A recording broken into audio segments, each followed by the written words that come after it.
Today we're making this beautiful, super easy risotto dish in the style of Cacio and pepe. So delicious, so easy to make, and to die for. Want to see how we make it? Just keep watching. All right, so the first thing you're gonna want to do is you're gonna saute a 1/4 cup of shallots along with 3 cloves of minced garlic and some olive oil until the onions are nice and translucent. Just a couple minutes. While you're doing that, in a separate pot, you're gonna wanna heat up 8 cups of broth. You can use vegetable, chicken, beef, whatever you want. I like chicken, it gives the most flavor. You're gonna bring this up to just about a simmer. You don't want it to be boiling, you don't want it to be, sizzling, but you want it hot because you want to add the hot broth to the risotto. All right, so now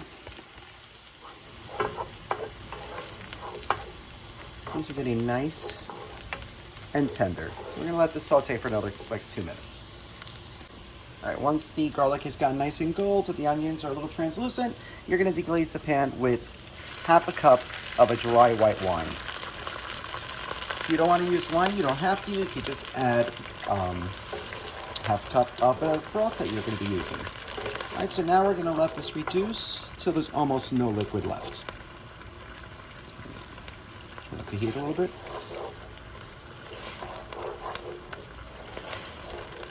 All right, so this should take about 3 minutes. Once your liquid's just about gone, you'll see, whether you use the wine or you use the broth, we're gonna add our rice. We're gonna add 2 cups of a short grain rice. Arborio is the ideal risotto rice, but if you don't have it, any short grain rice will do. I'm actually using a Calrose rice. You don't want to use a long grain. That just doesn't, it's not starchy enough. Oh, and important note, do not rinse your rice. Do not. If you rinse it, you're gonna get the starch out, and you need the starch to make the risotto, so do not rinse the rice. You wanna put this in dry. So now we're just gonna toast this up a little bit. Just till the rice gets a little bit of color. Just for like 5 minutes. All right, so the rice has been toasting for a little bit. You'll see it has a nice little bit of color. All right, so now we're ready to start adding the broth. All right, because the broth is nice and hot. So we're gonna add about 1/2 cup at a time, and then you're gonna stir it until all the liquid is gone.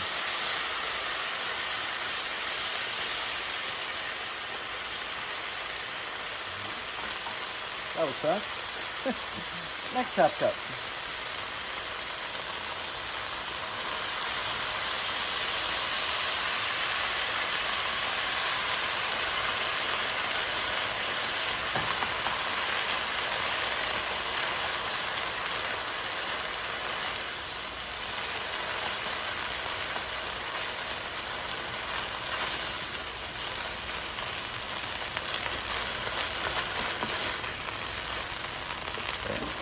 For the next. And so we're going to keep doing this until the rice has a nice al dente texture.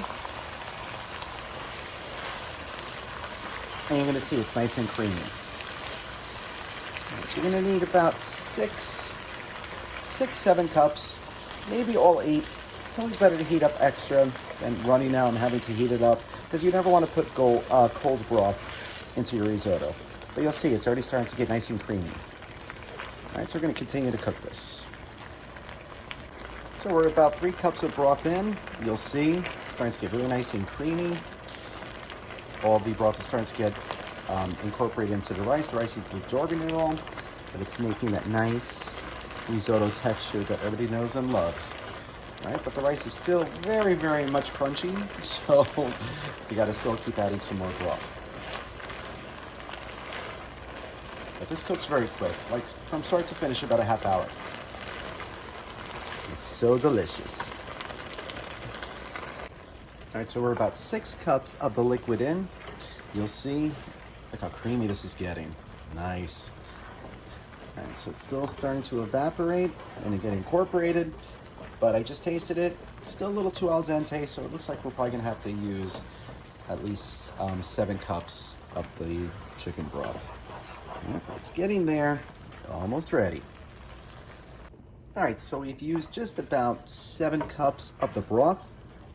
You'll see it's almost fully incorporated. I tasted it. It is perfectly al dente, and this is delicious. It's good just like this, but you know, this is Cacio pepe, so we need to add the cheese, and a lot of it. So we are gonna add 2 cups of shredded pecorino romano, along with about 1/3 of a cup of Parmesan cheese. All right, so we're just gonna give this a quick stir. Make sure we get that cheese all fully incorporated. If it gets too thick, you'd always just add a little bit more of the chicken broth. But oh, look at this. Doesn't that look amazing? Yum. And make sure you don't forget the pepper, because it is Cacio e pepe. All right, so we're gonna get some fresh cracked black pepper in here. We don't want to get things too spicy, so really you can do about 15 turns. Traditional Cacio pepe gets 50. That's right, 50. That's a lot of pepper. All right, so look at this. Cheesy, melty, peppery. Just a beautiful chicken flavor. And that's it.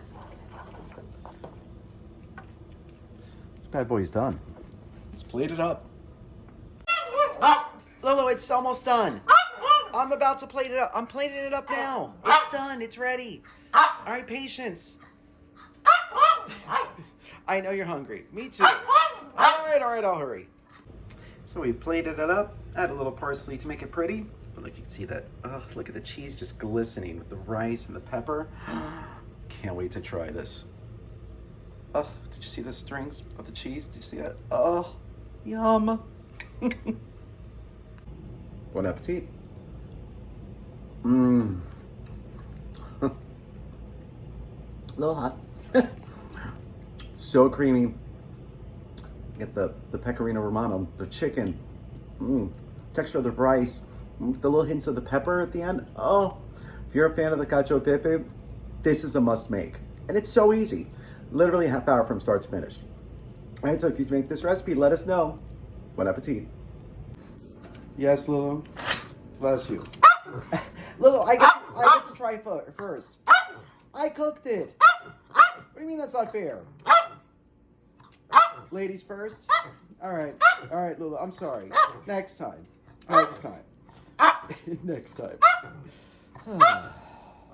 If you like this video, be sure to subscribe to our YouTube channel at Poppy's Cucina. Thanks!